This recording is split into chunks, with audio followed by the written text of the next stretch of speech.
అందరికీ దీపావళి శుభాకాంక్షలు. అసలు దీపావళి ఎందుకు జరుపుకుంటారో తెలుసుకుందాం.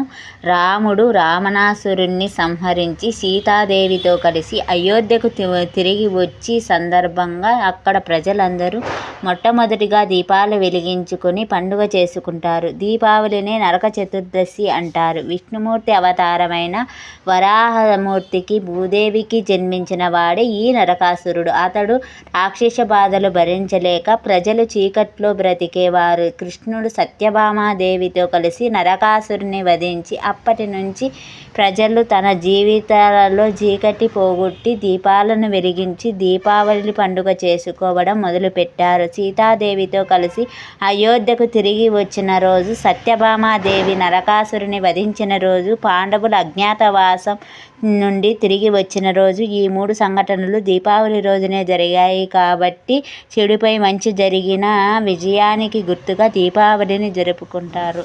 Please ఎన్బీ channel subscribe.